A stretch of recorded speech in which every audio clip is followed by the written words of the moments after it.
Alright, so in this video, we will going to go through with the payments of the client. So at this moment, the customer already have registered, choose his or her payment option. Now he's ready to pay you. Okay, so he can click this pay now here. Okay, the instruction will be shown up here.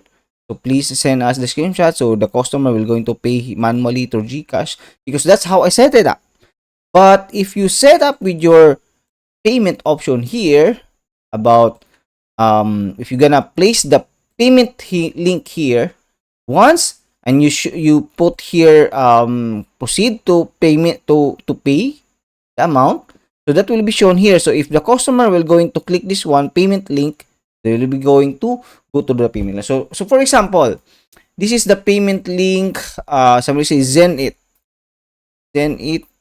payment link. Somebody say this is the payment link of your Zenit. So I borrowed this from one of my clients. So shall we say that's the one I will going to put here in my payment link, right? So that's the chat link or payment link. So that link is a payment link. So I'm going to put here proceed to pay. Okay, that's the text of the button. So I'm going to save that one. Let's just refresh this one. If I'm going to click this pay now here or pay now here, pay here, so I'll go, as you can see, let's also change the instruction here. Click the button below to continue payment, continue paying the amount, paying the amount. Okay, shall we say that's the instruction there. Save payment, and then if I refresh this one and then I'm going to pay, so as you can see, click the button below to continue paying the amount. So if I'm going to click this one, the customer will going to click proceed to pay, he will be redirected to your payment link. All right, so that's how the system works. So once he pay you and he send you the message or the screenshot, or you have received his payment in the Zenit, then that's the time that you're going to approve his account on your Reselify account. So go to billing, and then shall we say he already paid you 990 pesos. It was already credited to your GCash account or to your whatever account you will going to set up in your payments, and then you just need to activate this one. Okay, so as you can see here, also here in the stores, all right, I did not show this a while ago or the previous video.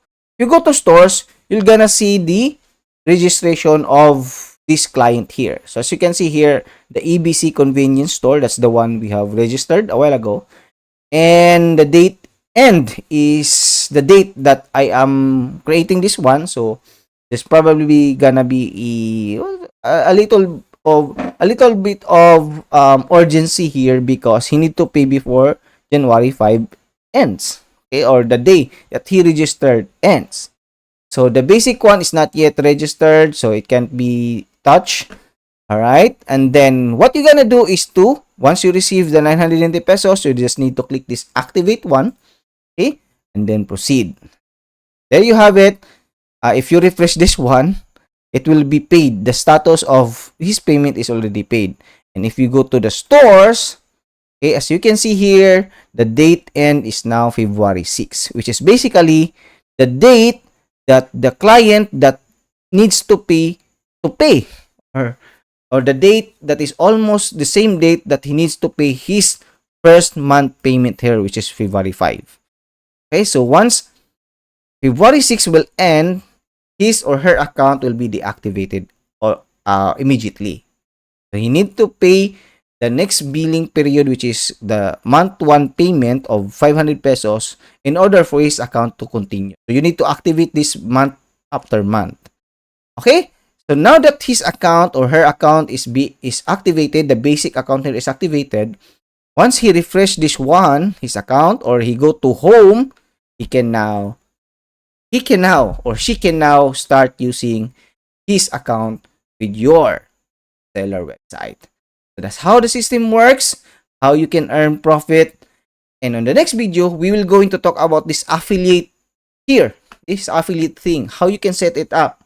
Because, you know, this is very, very useful for your marketing strategy in order for your a reseller website or reseller account or reseller website to be distributed to the a lot of customers is by using affiliate platform. And that's what we're gonna talk about on the next video. For now, without this affiliate, you can now start acquiring people, acquiring customers to your reseller website by just sharing your reseller website found here. It was not can't be shown here in my account because I don't know. For some reason, I haven't set up my website for my reseller account. But basically, it will be shown here, reseller website and your main website. My main website is clubstore.com. My reseller website is www.store.clubstore.com. That's what you can see here at the topmost part of my seller account. So this is the reseller website, store.clubstore.com. So in your case, it is your domain, store.yourdomain.com. Alright, so proceed now to the next video so we can talk about what's going through with this affiliate section here, your resellerfi.com